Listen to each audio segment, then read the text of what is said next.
Anyway, semalam kita mulai ingin menganalisa. Jadi urut-urutannya kan begini.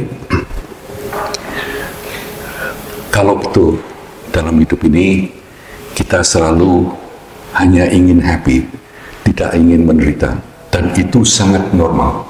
Dan itu semua makhluk begitu, mulai dari bakteria sampai dewa pun semua intinya akan mencari happiness dan menghindari penderitaan. Salah satu persoalannya tentunya mendefinisikan kebahagiaan itu apa, atau kalau seandainya kita berhenti dan bertanya, ya, kalau kita pikirkan yang kita tuju, yang kita selalu ingin bahagia itu seperti apa sih? Mungkin kita juga tidak pernah secara spesifik mendefinisikan kebahagiaan itu sendiri, tapi secara intuisi kita kira-kira tahu. Makanya karena kebahagiaan itu misalnya hampir sama dengan waktu kita nyaman, waktu kita senang misalnya. Kelihatannya nih. So, usually kalau kita mengalami sesuatu yang nyaman, yang senang, kita bilang, that's good. Kita anggap ini suatu kebahagiaan. Itu tidak begitu salah, tapi mungkin pengertiannya saja bahwa kebahagiaan itu mungkin sesuatu yang secara intuisi kita tahu bahwa ini akan sesuatu yang lebih mendasari dari semua feeling nyaman tadi, perasaan nyaman tadi, di bawahnya selalu akan ada suatu kebahagiaan. Makanya salah satu yang kita lihat meminjam mungkin istilah dari Yunani yang namanya eudaimonia, yaitu sesuatu yang membuat hati berbunga-bunga, yang membuat flourishing, opening up, yang serenity, yang tenang, yang semalam tentram rasanya, and it's very nice. Dan juga yang merasa well-being, yang merasa sejahtera misalnya. Nah, kita juga bisa melihat sebetulnya ciri-ciri dari kebahagiaan seperti itu. Misalnya, kebahagiaan ternyata bedanya antara yang pleasure, yang senang dan nyaman segala macam, dan ini biasanya sangat mudah kita terima sebagai itu kebahagiaan. Ini mempunyai ciri-ciri karena katanya itu sendiri. Kenyamanan, kesenangan itu biasanya karena kita mendapatkan sesuatu, karena kita menghindari sesuatu. Misalnya di stop polisi, kamu udah ditilang, ya, mau ditilang begini, kamu sudah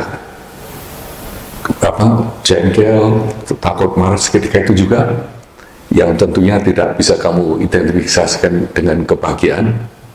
Kamu merasa tidak bahagia karena di stop polisi. Setelah polisi berhenti, kamu buka jendela, polisi lihat, oh ternyata Hartono yang di dalam. Polisi yang ngomong, terus polisi ngomong, I like your hairstyle. Silakan terus saja, lain kali jangan begini. Kamu senang sekali karena kamu menghindari suatu hal yang kamu sudah mikir ini paling nggak 100.000 nih, tapi akhirnya kamu lolos nggak apa-apa dan kamu rasa senang. Dalam seketika itu juga yang sebetulnya seperti penderitaan, kamu jengkel, marah dan takut segala macam. Tapi mungkin kalau Hartono nggak kan, kamu di stop polisi nggak marah dan nggak takut. Tapi terus kamu di let go, kamu rasa bahagia. Ini suatu, tidak semuanya begitu langsung, tapi intinya jika kita menghindari sesuatu yang nggak nyaman atau kita merasa sesuatu yang pleasure, ini biasanya kita anggap itu bahagia, nice, right? Ya. Nah, dibanding dengan yang tadi kita katakan rasa yang tenang, yang rasa yang tentram, dan yang tidak ada gejolak itu yang kita sebut eudaimonia tadi, hati yang berbunga-bunga. Seperti kalau kita misalnya melihat anak kecil tidur, begitu pulasnya, begitu enaknya, just watching them, hatinya merasa senang, merasa melihat mereka main-main. Atau kalau kita lihat matahari terbit gitu misalnya, dan terpukau betapa indahnya, and it's so nice. Itu waktu itu juga kalian merasa senang. Nah, perasaan seperti itu, ini salah satu ciri-cirinya adalah tidak adanya yang mengaduk-aduk pikiranmu, tidak adanya hal-hal yang membuat kamu resah, tidak ada yang membuat kamu gundah. Ciri-ciri dari itu. Makanya kadang-kadang kita mikir kalau yang namanya kita merasa bahagia itu hanya kalau mendapat sesuatu begini, tapi sebetulnya itu salah satu cirinya memang karena kamu merasa begitu, itu tidak ada yang mengaduk-aduk pikiran. Jadi secara teknis diceritakan, misalnya di Buddha Dhamma diterangkan bahwa ini loh, tidak adanya klesha, tidak ada hal yang mengaduk-aduk pikiranmu. Jadi bukan ini kekotoran batin atau apa, bukan, tapi tidak adanya hal yang membuat kamu resah pada saat itu sebetulnya that moment of clarity, moment of calm, yang tenang. Makanya itu mungkin yang disebut bahagia. Dan tadi kita katakan bedanya lagi, yang satu yang senang itu selalu punya sebab didapatnya sesuatu dari luar, atau kita hindari sesuatu yang sifatnya ada di eksternal. Yang satu lagi kita katakan yang tentram, yang damai, yang sentosa. Perasaan sentosa ini, kesentosaan ini tidak ada, misalnya kita lihat bayi pun yang tidur itu sebetulnya just the feeling, it's just nice gitu, nggak ada sesuatu yang bisa kamu dapatkan sebetulnya, tapi you really feel nice. Nah, jadi ini diterangkan salah satu cara target dari kita untuk mengatasi kegundahan, kecewaan itu menghilangkan kegundahan tadi, menghilangkan hal-hal yang bisa mengaduk-aduk pikiran, atau paling tidak menanggulangi perasaan, emosi-emosi apapun yang timbul yang mengaduk-aduk ketentramanmu tadi. Nah, ini kalau nanti bisa terus-menerus, yang akhirnya itu perasaan yang mengaduk-aduk itu betul-betul tidak akan timbul lagi. Berikut tilasan-tilasannya, artinya tendensi untuk mengaduk-aduk ini is a total bliss, happiness, suka sekarang, nggak ada duka lagi. Ini yang disebut nibbana, yang disebut nirwana. Jadi nirwana atau nibbana is state of mind di mana the mind is clear, tidak lagi akan dipengaruhi oleh hal-hal yang membuat kamu gelisah tadi, hal-hal yang membuat kamu yang selalu mengaduk-aduk your mind, your heart, right? So itu pun makanya, dan ini bisa seperti cerita yang kita lihat dari Lalitawistara, Dhammacakkappavattana Sutta maupun Anathallakkhana Sutta. Ini terutama Anathallakkhana Sutta semalam waktu Purwopacaya yang terakhir, setelah diterangkan nih, jadi ya wujudmu itu jelas bukan kamu, right? Itu kamu juga nggak bisa bilang itu milikmu atau apa dan sebagainya.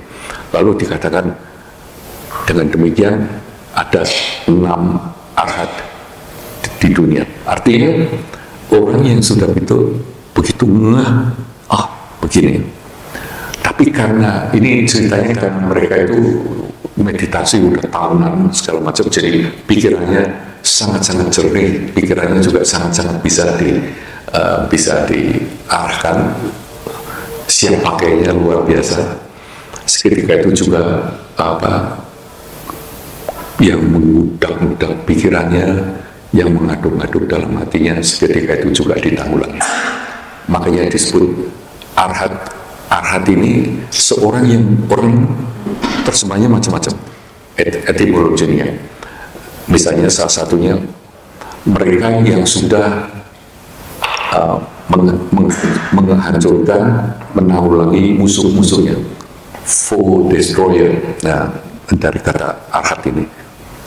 Atau bisa juga foe destroyer, yang menghancurkan musuhnya. Musuhnya apa? Tadi gejolak-gejolak tadi, marah, jengkel, gini. Karena mereka tahu, ternyata tidak ada akunya yang memang harus jengkel begini. Makanya semalam kita tutup dengan pertanyaan, kalau ada misalnya semalam dua-dua ini, Andrew merasakan enaknya sate dan ada perasaan enaknya sate.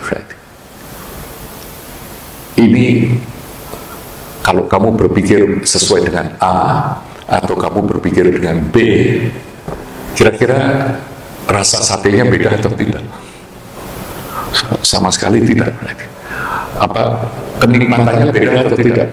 Sama sekali tidak. Tapi kita selalu memasang kata Andrew atau Salim yang menikmati rasa enaknya sate, padahal yang ada hanya rasa enaknya sate. Kamu tidak dibutuhkan. Sosoknya itu sebenarnya tidak dibutuhkan. Nah ini, kalau macam-macam ini nanti ada representasinya luar biasa sekali. Kita lihat begini. Karena ternyata semalam waktu kita membicarakan kita setiap hari 100% berbuat kita untuk happy, ternyata masih kuda, masih terus Hartono dan kalian juga mengatakan ya karena kitanya yang nggak puas atau sebetulnya karena tidak ada yang dipuaskan. Nah, ini mengindikasikan sebab dari kegundahan itu atau sebab dari rasa tidak bahagia itu justru sense of distortion dari distortion of sense of identity, distorsi dari pengertian kita tentang keakuan tadi, tentang identitas kita. Ada yang salah nih, ada yang istilahnya codswiping, ada yang you do not connect. Kenapa kok kalau kita 100% berbuatnya itu karena kita pilih, misalnya kita memilih daripada senyum, kamu pilih marah untuk orang itu pun kamu pilih karena kamu anggap dengan marah kamu lebih bahagia. Meskipun sebetulnya senyum pun lebih enak, tapi kamu marah karena kamu anggap itu kamu bahagia. Tapi kadang-kadang juga bukan kamu yang milih. Saat itu beberapa kondisi di sini akan memungkinkan kamu untuk merasakan bahwa tapi tetap backgroundnya apapun itu kamu pilih. Dan dalam Buddha Dhamma diterangkan tidak ada perbuatan perkataan pikiran satupun yang tanpa seakan-akan kita milih keinginan, bukan intention keinginan dari sini. Ini namanya cetana. Jadi kalau dalam Buddha Dhamma sebetulnya sudah ngomong, oh sorry, saya nggak sengaja. Itu nggak ada seperti itu. mungkin nggak sengaja, terlalu sengaja, tapi sebetulnya di dalam hati kita, pada waktu kamu melakukan begitu, pada saat itu sebetulnya kamu punya pilihan. Tapi entah kamu milih itu secara sukarela, atau kamu dipaksakan milih itu karena emosi-emosimu, right? Ini lain cerita, tapi tetap kamu pilih. Yang satu sukarela, kamu merasa kamu in control. Yang kedua, rasanya kamu nggak berdaya karena kamu dipaksakan oleh emosi-emosimu ini sehingga kamu mengucapkan kata yang menyakitkan tadi. Tapi pada saat itu, sebelum kamu ucapkan, kamu tahu persis apa yang mau kamu ucapkan. Saat itu, tapi kamu nggak berdaya. Tapi saat itu juga kamu memutuskan, bukan memutuskan, entah memutuskan untuk oke, saya katakan, atau saya nggak berdaya untuk apa lagi. Oh, makanya kamu katakan, makanya tidak jalan di tengah-tengah kamu marah atau apa, kamu ada penyesalan. Oh, sebetulnya saya nggak begini lagi. Setelah kamu tahu, karena kamu tahu bahwa sebetulnya kamu tidak ingin begitu, cuma pada saat itu kondisimu membuat kamu itu memutuskan hal seperti itu. So, ternyata ini begini. Nah, mengapa kok kamu memutuskan memilih antara senyum dan marah tadi? Ini intinya ada distorsi tentang identitas di belakang ini, yaitu saya tadi, aku tadi. Nah, begitulah merasa aku ini, tentu pilihannya yang kita semua sudah setuju, 100% yang kita lakukan itu selalu karena kita anggap itu yang membuat kita lebih happy. So, ternyata keputusannya ini nggak salah. Sebab pada saat itu, berdasarkan dengan identitas ini kita merasa ini yang paling benar. Kita ini tidak sadar bahwa identitas ini yang berubah terus. Makanya kamu kan bisa mikir kadang-kadang ya, oh kok saya begitu? Ya, kamu tanya kan begitu, kok ternyata misalnya kamu betul-betul lagi marah dengan teman baikmu gitu ya, tapi karena waktu itu kamu lelah, kamu tapi kamu langsung lalu ngomong, ya karena saya lelah kan, makanya saya ngomong begitu. Itu pun karena kamu tidak menyadari bahwa sebetulnya identitasmu yang namanya saya yang di sana itu selalu berubah-ubah. Nah, makanya kita nanti akan coba pagi ini nanti this session untuk tetap finding me, right? Finding. Coba kita lihat seperti apa sih yang ada ini, seperti apa. Kemarin banyak sekali kita sudah mulai mencatat bermacam-macam, dan nanti kita akan lebih. Sebab kalau begitu, misalnya ya, kita ingat kita mau marah tadi ya, saat itu kita wah betul-betul jengkel, orang ini jengkelnya itu sederhana sekali, karena orang ini tidak memberi kenyamanan buat saya, atau situasi ini tidak memberi kenyamanan buat saya. Makanya gimana? Sekali lagi kita lihat apa yang bisa kita kerjakan. Bisa dihindari nggak bisa, karena di depanmu bisa kamu tekan apa enggak? Saya coba, tapi nggak kuat gitu. Nah, lalu gimana caranya? Ya caranya tetap kita hindari, kita tidak rasakan, tapi kita paling tidak kita berbuat sesuatu, yaitu kita tolak sebenarnya. Kemarahan itu tidak lain dari penolakanmu ke sesuatu yang kamu tidak bisa atasi waktu itu tanpa kemarahan itu.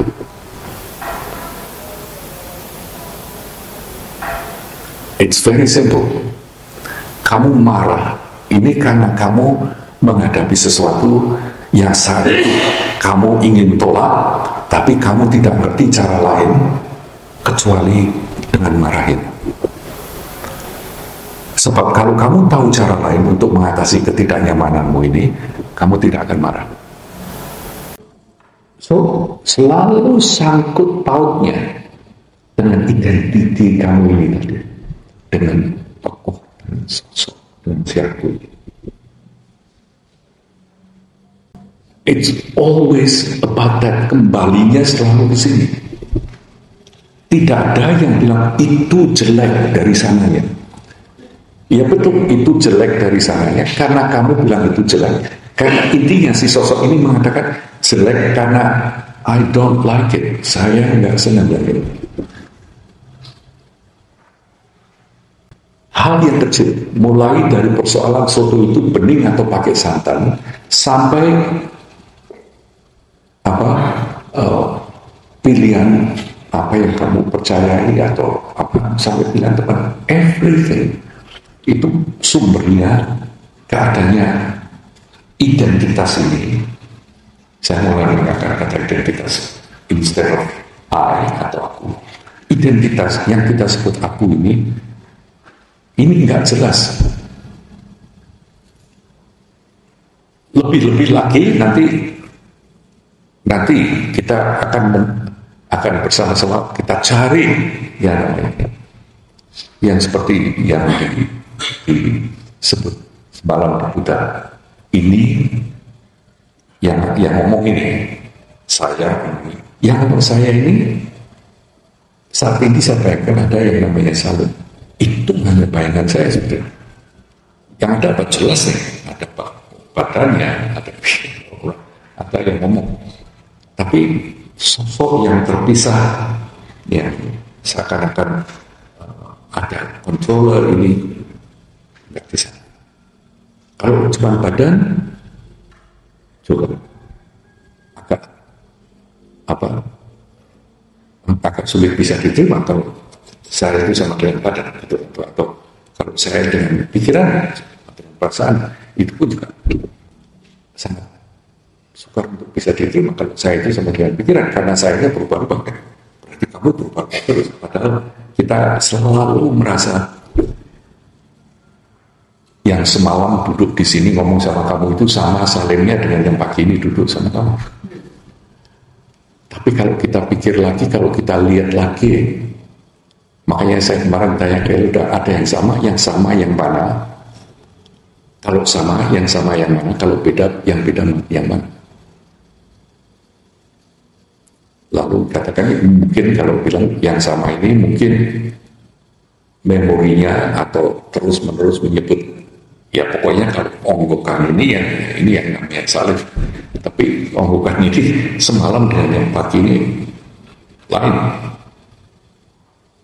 Mungkin saya nggak begitu berasa semalam misalnya lihat rambutnya lebih panjang, mungkin beratnya juga menurun semalam. Tergantung kalau malam kamu aktif atau tidak perutnya. It's in that sense. Lalu kamu mulai tahu bahwa kalau begitu kemungkinannya bukan luarnya ini yang kamu, ini dalamnya. Luarnya masih harus diurus. Saya ambil contoh Erisa, menurut kamu ya. Maaf, udik-udik ini lagi, tapi supaya kamu juga membiasakan. Kamu bayangkan runtuh-runtuhan rumah yang begitu yang dulunya indah orangnya kamu kenal semua sekarang jadi puing-puing semua. Itu kamu kalau lihat itu puing-puingnya ini yang kamu anggap ini yang menyedihkan kamu, yang menyedihkan Erisa ini, right? Karena kamu dulu tahu betapa indahnya dan kamu lihat penderitaan sekarang. Tapi sebetulnya yang akhirnya menyimpulkan itu menyedihkan kamu, itu kamu. Keadaan luarnya sesuatu hanya puing-puing. Ini umpamanya saya nggak punya perasaan sama sekali. Tapi intinya sebetulnya begitu kan. Tapi begitu kamu lihat, nah si Erisa ini karena tahu begini dan kamu menginginkan sebetulnya membayangkan betapa indahnya ini seperti itu. Makanya kamu lalu kamu merasa sedih. Tapi pada saat misalnya Elisa sosok yang lain. Karena sosok yang lain. Berarti terbuka bisa. Kamu lihat puing-puing ini. Kamu tahu dulunya rumah-rumah orang, teman-temanmu. Tapi karena pada waktu itu kamu tegar, maaf, nggak lagi cengeng, ya. Kamu lihat itu, sama nih. Kamu saat itu, PR, kerja. Apa yang harus kita kerjakan? Apa yang mana yang bisa dibersihkan dulu? Sama atau beda? Beda sekali. Objeknya sama. Kamu anggap sosoknya sama, tapi sosoknya beda. Yang Elisa yang lagi cengeng, yang lagi down, yang lagi marah, lihat ini, why? Dunia ini nggak adil. Kenapa? Why? It's not fair. Kamu tolak. Kenapa rumah yang bagus-bagus ini kok bisa sampai begini? Atau saat itu kamu yang lebih realistik. Kamu tahu bahwa ternyata hidup itu hanya sekarang dan gini. Yang sekarang ada apa? Ini poin-poin. Yang dulu, ya itu ceritanya. Oke. Kamu menyaksikan. Oke. What can I do today? Beda kan? Nah berarti betul. Yang itu fix. Kamu mencoba fix itu kan. Kamu mencoba berbuat sesuatu untuk yang di luar kan. Tapi dalamnya ini sudah lain gitu. Get the point ya, right? Nah ini yang kita usahakan ini di sini. Makanya semakin kita ngerti tentang kita, semakin kamu ngerti ini Elisa yang mana yang muncul, misalnya gitu. Ya kalau Elisa yang sedih, ya kalau mau sedih dulu, nggak apa-apa. Tapi kamu kemudian juga punya Elisa yang itu, yang tegar, yang gigih, yang committed untuk berguna buat banyak orang. Right? Dan itu bisa kamunya sama. Cuman munculnya dari mana? Ini pengaruh-pengaruh begini. Jadi tahu begini ini membantu sekali untuk hidup. Sangat-sangat membantu. Karena kamu akan bisa pilih-pilih. Tidak hanya terus begini. Nah tapi seperti yang pagi ini, jadi semua oke ya. Saat ini jadi to recap ini yang kemarin kita jalankan. Jadi sekarang yang dipersoalkan ini tentang identitas kita ini. Sosok ini ternyata ikut andil, bahkan ini yang menentukan bagaimana caranya kita mengalami yang di luar.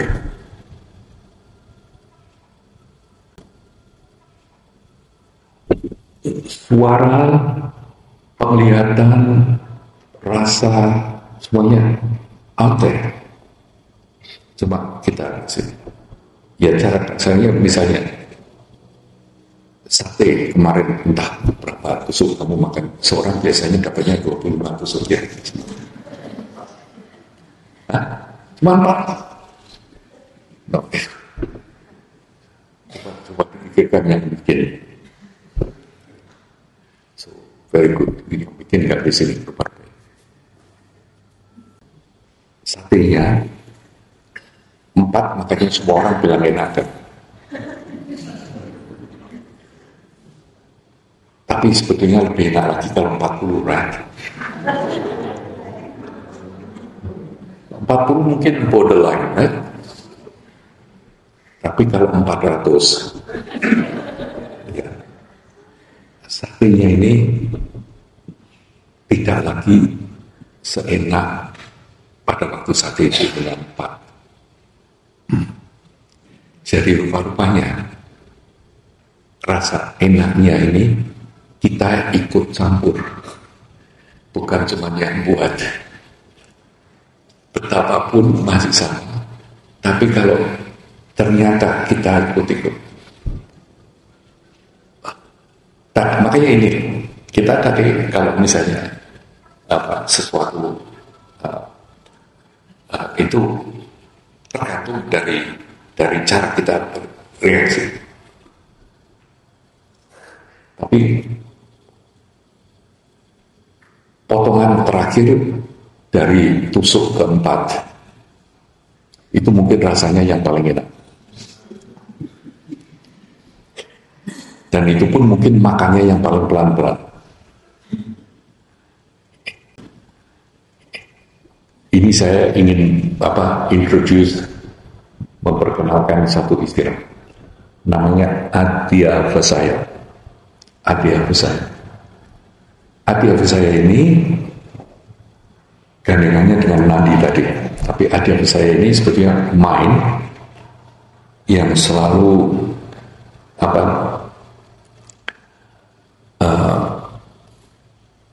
rasa di dalam hati yang selalu menginginkan atau selalu mengatakan harusnya begini, gitu, pemikiran atau emosi yang selalu komit untuk selalu menginginkan bahwa harusnya begitu.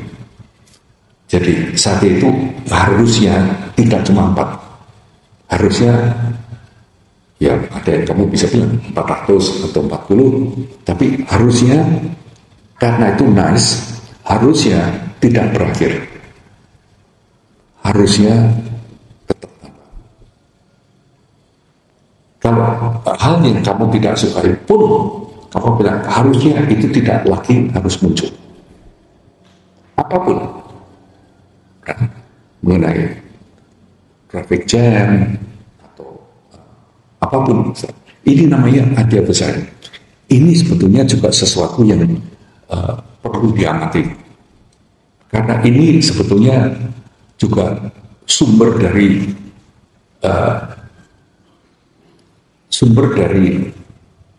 penderitaan atau kebahagiaan kita tadi, malah tidak ada kebahagiaan. Karena Adhyavasaya ini tidak bisa melihat apa adanya di sini, tapi ini loh, keinginan atau komitmen kamu atau perasaan kamu selalu mengatakan bahwa harusnya begini. Ya. Dunia itu harusnya fair. Ya. Kalau kita mau jalan itu harusnya tidak ada banyak kendaraan, jadi harusnya tidak macet karena kita mau lewat. Adhyavasaya ini clinging selalu. Apapun yang kita alami, kamu latch on, kamu seperti hook begini. You hook saja, I want that. Karena kalau kamu, terutama kalau lagi nyaman, lagi enak, lagi happy, kamu bilang, I want that to be there all the time. Kamu pengen seperti ini terus-menerus. Ini melatar belakangi banyak hal tadi. Dasarnya nanti tadi, kalau misalnya kamu senang, lalu kamu tetap ya. Nah ini the mind, ini attitude ini yang namanya Adhyavasaya ini akan hadir terus, sehingga ini kalau attachment ya atau lekat sate kamu makan enak, kamu pengen lagi, ya itu cuma pengenan, tapi kepengenan ini datang terus pergi lagi. Tapi ini enggak, begitu sate ini enak, kamu merasa harusnya enak ini akan ada terus. Harusnya enak ini akan ada lebih. Bukan kemauannya untuk mau, tapi ini merasa you committed to the thought bahwa sebuah itu clinging. Kamu cling onto something, you grab into something. Kamu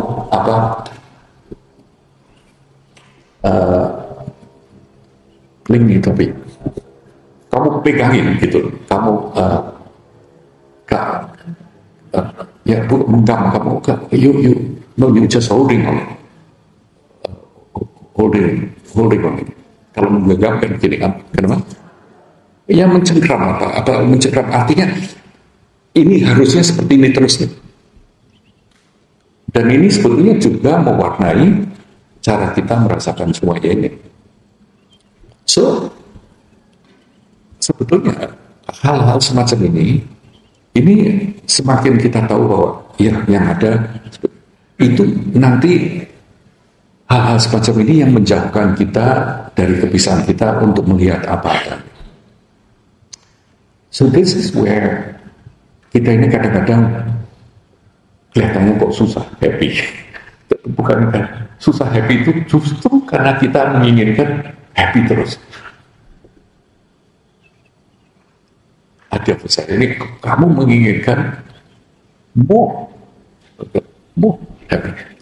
kamu tidak bisa kamu puas dalam arti kata, ya sudah 4, oke, nice. Tapi kamu pengen, saya minta 8. Ya kalau nggak 8 paling nggak 6. Kalau nggak 6, mosok nggak bisa 1 lagi. Yang terakhir gitu. Ini this mind yang kamu, ini nggak cuma satu ini payahnya. Everything. Itu kadang-kadang kita punya, kalau yang senang, you want more. Makanya diidentifikasikan ini sesuatu yang. Nah, untuk bisa ngerti ini, makanya ya, ini ternyata juga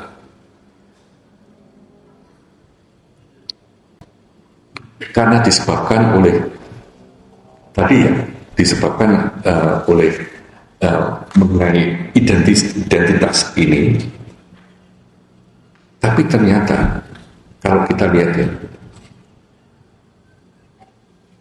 identitas kita ini, entah kita sadar atau tidak, itu sebetulnya kita bentuk dengan kriteria berdasarkan apa yang kamu sukai dan apa yang kamu tidak sukai. Saya ulang ya, jadi identitas kamu ini sebetulnya entah kamu sadar atau tidak, tapi sebetulnya kamu bentuk berdasarkan apa yang kamu sukai, apa yang tidak kamu sukai. Bahkan kalau dilihat mundur lagi, dan ini sekarang neuroscientist sudah juga bisa melihat semacam ini, bahwa ternyata to make sense of the world, untuk supaya kamu bisa melihat ini dunia saya, ini alam saya, itu kamu penuhi dengan yang saya sukai ini, yang saya tidak sukai itu. Coba kamu pikirkan. Termasuk penampilanmu sendiri ini. Kamu ini loh, yang namanya badan ini. Makanya salah satu invensi atau penemuan di dunia, entah yang baik atau bagaimana yang menjadi, itu adalah cermin. Karena ini butuh kamu untuk bercermin, untuk meyakinkan bahwa itu masih kamu. Tiap pagi, itu pun kamu protes kadang-kadang. Kamu, ya tapi lebih baik yang gini sedikit gitu. Makanya kamu akan selalu memperbaiki wajahmu di cermin. Karena kamu merasa bahwa I want more like that, I want more. Kemudian yang paling payah, wah seandainya saya bisa begini, saya bisa begitu. Misalnya, kalau kamu lihat terus, wah seandainya saya bisa apa ya, nggak tahu, George Clooney gitu misalnya. Tapi kalau kamu nggak bisa look like George Clooney, ya kamu minum Nespresso, karena George Clooney minumannya Nespresso. Makanya iklan segala macam itu kamu kan diperkecoh supaya kamu seperti orangnya ini. Ya. Kalau kamu pakai conditioner ini jadi seperti itu loh. Kalau kamu makan ini nanti bisa jadi seperti itu. All like that. Karena ternyata kita pun terus-menerus harus membentuk, harus form. Jadi form ini tolak pilih, tolak pilih, tolak pilih, tolak pilih semua. Ternyata untuk hidup di dunia ini isinya seperti itu. Tolak pilih, tolak pilih, tolak pilih. Termasuk identifikasi kita sendiri ini. Makanya ceritanya di sini ini kita cerita this mengenai keakuan ini butuh tenang. Pertamanya juga mungkin agak kenapa kok mesti ngomongin seperti ini gitu. Cuma lama-lama nanti semakin kita biasa, kamu baru terperangah betapa sebetulnya pentingnya untuk tahu ini. Betapa menolongnya untuk tahu ini. Oh ternyata hanya sosok ini betapa akan menolongnya. Makanya untuk itu kita menolong ini.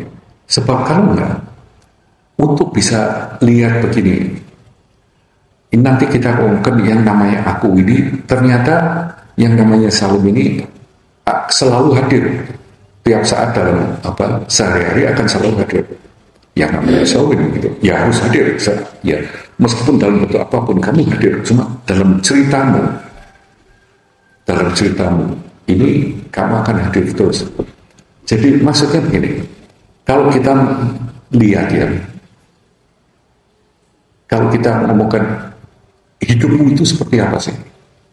Kehidupanmu, misalnya kehidupan yang namanya Salim ini seperti apa? Ternyata satu-satunya cara untuk menerangkan yang namanya hidup saya ini, bukan satu-satunya cara. Cara utama untuk menerangkan hidup saya sebagai Salim ini adalah rentetan pengalaman yang saya alami. Ini sebetulnya yang namanya Salim itu. Dan yang namanya hidup itu. Jadi hidup yang kita bayangkan, ada hidup yang panjangnya sekian tahun hidupnya yang sampai sekarang ada. Hidup yang orangnya begini, itu ternyata tidak bukan hanya rentetan pengalaman-pengalaman yang kamu alami dari saat ke saat. Tidak lebih, tidak kurang. Dalam rentetan itu kadang-kadang kamu marah, kadang-kadang kamu jengkel, kadang-kadang kamu kepinginan ini, kadang-kadang kamu terlalu segala macam menangiskan. Hanya rentetan. Begitu pengalaman ini kamu alami, it's gone. Yang depan belum kamu alami. Makanya yang ada sekarang. Konsep sekarang pun juga susah. Lalu yang katakan, saya pernah bercerita begini, lalu ada yang tanya, kalau begitu sepertinya terdiri dari titik-titik daripada garis. Ya memang benar. Kalau garis ya, itu terdiri dari titik-titik. Lalu saya tanya, titik itu sendiri bentuknya seperti apa?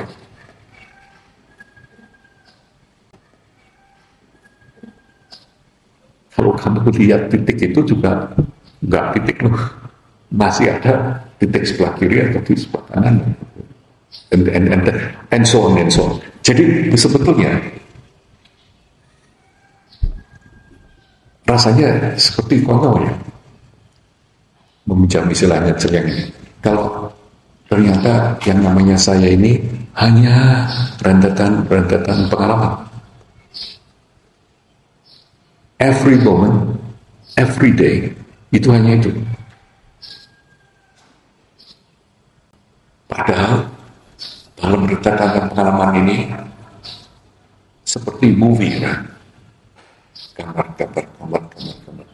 Tapi semuanya jalan, semuanya cerita. Makanya hidup kita ini seperti ilusi begitu, maya upama. Keterangannya. Really, it's just that. Sebetulnya rentetan pengalaman, kemudian kita bikin cerita tentang saya. Dan saya ini adalah cerita tentang saya dari pengalaman ini. Makanya lalu kita bisa lihat, kalau begitu lalu ini mengapa kok kalau kita tahu begitu ya, yang harus kamu atasi itu hanya ini saat. Biasanya orang yang tidak tahu ini, yang selalu mengatakan saya kurangnya begini, berikut ini, itu pun hanya cerita. Kan? Tapi kamu bersikukuh tentang cerita, lalu kamu mungkin ini saya tadi pagi juga berbuat kesalahan lagi baca telepon, baca berita. Mungkin kalian juga sudah baca, mungkin kalian lebih pagi dari saya. Bisa nggak kamu bayangkan bangun pagi? Saya nggak bisa bayangkan reasonnya, tapi pasti ada reason. Orang ini benar-benar ingin sangat happy semalam.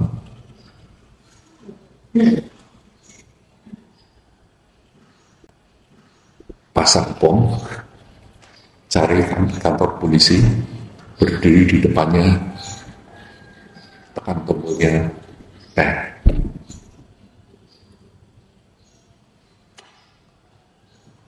separuhnya berhilang, masih, nah payahnya masih hidup lagi. Just himself.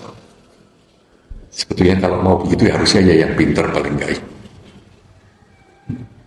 Ini cerita, hanya cerita nih, hanya rentetan-rentetan pengalaman. Itu semalam di Kartasura. Hanya cerita nih, hanya pengalaman-pengalaman rentetan. Karena kamu bilang itu aku, dan aku tadi yang saya cerita. Ternyata cerita yang membentuk aku untuk supaya make sense membentuk kamunya ini. Aku yang senang mana, yang nggak senang mana, yang senang masuk surga tadi bisa. Tujuannya itu kan, ingin masuk surga daripada di sini. Nah ini makanya kita melihat semuanya ini. Mungkin alangkah baiknya kalau kita itu lebih tahu sebetulnya apa tuh yang sebenarnya terjadi. What's going on in our mind? Yang ada sebenarnya apa sih? Jadi ternyata meskipun cerita, yang namanya surga itu juga cerita, yang namanya Buddha itu juga cerita. Tapi tergantung kamu ya, kamu mau percaya atau mau apa begini. Tapi hanya cerita tapi bisa menyebabkan begitu banyak. Makanya semalam itu waktu Ragil cerita tentang apa yang dialami teman di sana, it's so perfect. Itu memang prosedurnya begitu. Kamu merasa sayangnya terancam, kamu begini, kamu nggak peduli, and then you go. Nah, dari cerita-cerita ini, misalnya kamu lihat